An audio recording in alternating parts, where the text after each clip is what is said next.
நேற்றிலிருந்து ஒவ்வொரு எம்எல்ஏக்களும் எங்களுடைய சட்டமன்ற உறுப்பினர் எல்லாரும் வந்து அந்த தொகுதியில மக்களுக்கு நன்றி தெரிவிக்கும் இதை வந்து எல்லாரும் நிகழ்ச்சியை எல்லா இடத்துலையும் செஞ்சுட்டு இருக்காங்க.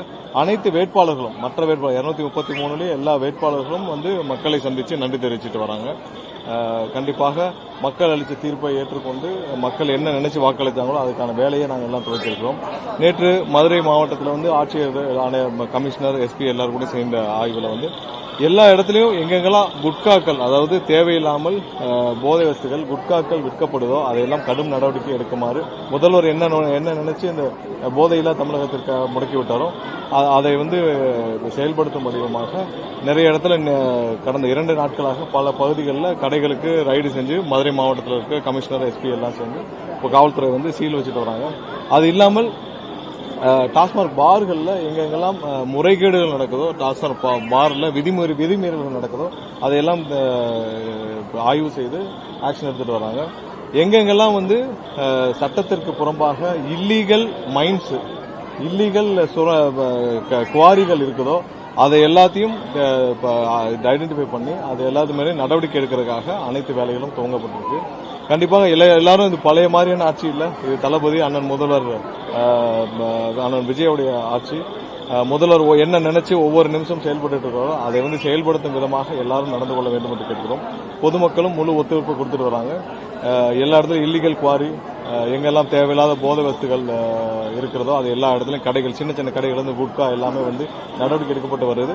பொதுமக்களும் அனைவரும் கண்டிப்பாக இன்னொரு 2-3 மாதத்துக்குள்ள எல்லாமே சீரமைக்கப்பட்டு சரியான பாதையில போகும்னு கேட்டுக்கிறோம். சார் பழைய மாதிரி ஆட்சி இல்லைன்னு சொல்றோம். ஆனா ஆட்சி சில நாட்களில் 24 கொலைகள் நடந்திருக்கு சார். அதை எப்படி தடுத்து நிறுத்துறது சார்? இல்ல சட்டம் ஒழுங்கு சரியாக போயிட்டு இருக்கு.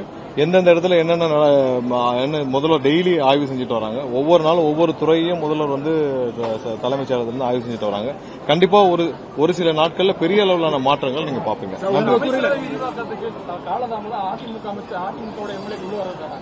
முதல்வர் ஒவ்வொரு துறையும் ஆய்வு செய்து அந்த துறைக்கு யார் இருந்தால் சரியாக இருக்கும் என்று முதல்வர் தனிப்பட்ட முறையில் ஆய்வு செஞ்சுட்டு வராது. எல்லா டிபார்ட்மெண்ட்லையும் இந்த மாதிரியான ஒரு முதல்வர் வந்து தினமும் காலையில 10 மணிலிருந்து சாயந்தரம் வரைக்கும் தலைமைச் செயலகத்தில் வந்து மதிய உணவையும் தலைமைச் செயலகத்தில் எடுத்துக்கொண்டு எந்த முதல்வரும் இல்லை என்று எனக்கு தெரிஞ்ச அனைவரும் சொல்லிட்டு வராங்க.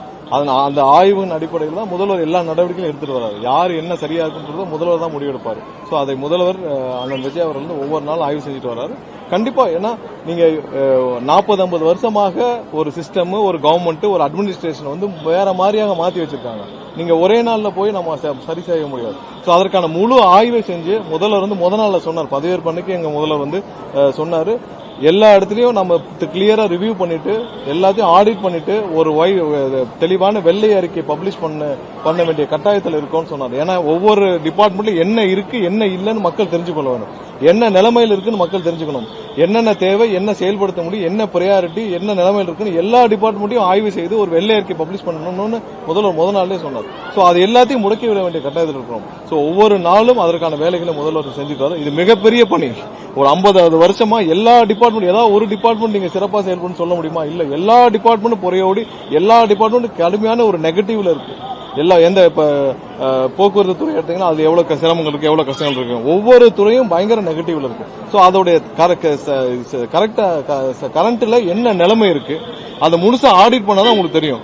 ஆடிட் பண்ணி அதுல என்ன பண்ணணும் என்ன பண்ணக்கூடாது நம்ம எல்லாம் என்னென்ன வாக்குறுதி கொடுத்துருக்கோம் அதெல்லாம் மேப் பண்ணி முதல்ல முழு ஆய்வையும் செய்து முடிச்ச பிறகு ஒவ்வொன்றையும் செயல்படுத்த ஆரம்பிப்பார். சோ அதற்கான வேலைகளை முதல்ல வந்து முதல் நாள் இருந்து முழு வீச்சில் செஞ்சுட்டு இருக்காங்க. நீங்க ஒவ்வொரு துறையும் ஒவ்வொரு நாளும் என்னென்ன ஷெட்யூல் போயிட்டு இருக்கு நீங்க பாத்தீங்கன்னா அங்க டிஐபிஆர்ல இருந்து பிரஸ் ரிலீஸ்ல பாத்தீங்கன்னாலும் தெரியும் முதல்வருடைய ஆய்வுகள் எல்லாமே கூட்டங்கள் வந்துட்டே இருக்கு.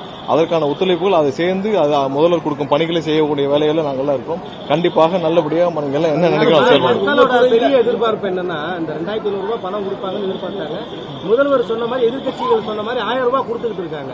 அவங்க வந்து உங்க எல்லாருக்கும் தெரியும் பினான்சியல் பட்ஜெட் நம்ம எப்ப சார் கொடுப்போம்? இல்ல உங்க எல்லாருக்கும் தெரியும் பினான்சியல் பட்ஜெட் பினான்சியல் பெரிய அளவு நிதி ஒதுக்கீடுகள் எல்லாமே பினான்சியல் பட்ஜெட் முடிஞ்ச பிறகு தான் பண்ண முடியும். அதுக்கான பட்ஜெட் வர்றதுக்குள்ள முதல்ல அதுக்கான தேவைகளை நிதி ஆதாரங்களை சரி செய்து பினான்சியல் பட்ஜெட் முடிஞ்ச பிறகு தான் செய்ய முடியும். சோ இதெல்லாம் ஒரு ஜிஓல பாஸ் பண்ண முடியாது. சோ உங்களுக்கு எல்லாருக்கும் தெரியும் மூத்த பத்திரிகையாளர் உங்களுக்கு எல்லாம் தெரியும் எல்லாமே நிதி ஆதாரங்களை சரி செஞ்சுட்டு பினான்சியல் பட்ஜெட் முடிஞ்ச பிறகு தான் அதெல்லாம் கொண்டு வர முடியும். அது உங்களுக்கு நல்லாவே தெரியுமே. உங்க துறை எப்படி இருக்கு? உங்க துறையில என்ன விதமான மாற்றங்கள் இல்ல இன்னும் துறை ஒதுக்கப்படல. முதல்வர் யார் யாருக்கு என்ன துறைன்னு முதல்வர் முடிவு செய்வார். முதல்வர் முடிவு செய்தவர் கண்டிப்பா ஒதுக்கிறார். இல்ல இதுவரை இல்ல அது அவங்க கோயில் நிர்வாகத்திலிருந்து பாத்துக்குவாங்க. அது என்ன அவங்களுடைய ஃபார்மாலிட்டிஸ் பற்றி பாத்துப்பாங்க. அதுல நாங்க யாரும் தலையிடல. சார், இத்தனை நாட்கள் விஜய் செய்தியாளர்களை சந்திக்கல. இப்ப முதலமைச்சரா பாருங்க, ஒரு விஷயம் செய்தியாளர்களை சந்திப்பதற்கான வாய்ப்பு தேவையான பொழுது இங்க பாருங்க, எதையுமே தேவையான பொழுது செய்ய வேண்டியதுதான் அவசியம். ஏன்னா செய்தியாளர் சந்திப்புங்கிறது டெய்லி பிரஸ் ரிலீஸ் போயிட்டு இருக்கு. என்னென்ன வேலைகள் நடக்குதுன்னு பிரஸ் ரிலீஸ் போயிட்டு இருக்கு. தேவையான பொழுது செய்தியாளர்கள் எப்பயும் சந்திக்கிறதுல எந்த தயக்கமும் இல்லை நம்மளுடைய முதல்வருக்கு. அதுல எந்த தயக்கமும் இல்ல. செய்தியாளர் சந்திப்புன்ற கட்டாயம்ன்றது அது அதெல்லாம் எந்த இடத்துலயும் இல்ல. அது ஒரு பெஞ்ச் மார்க்கும் கிடையாது. ஒவ்வொரு நாளும் நடக்கும் பணிகள், ஒவ்வொரு அரசியல் என்ன நடந்துட்டு இருக்கு, முதல்வர் சைட்ல என்னென்ன நடவடிக்கைகள் எடுக்கப்பட்டிருக்கு, பிரஸ் ரிலீஸ் வந்துட்டே இருக்கு. கண்டிப்பாக உங்க எல்லாருக்கும் தேவையான அனைத்தும் வெளிப்படையாக நடக்கும். உங்க எல்லாருக்கும் அது அளந்து வரும்.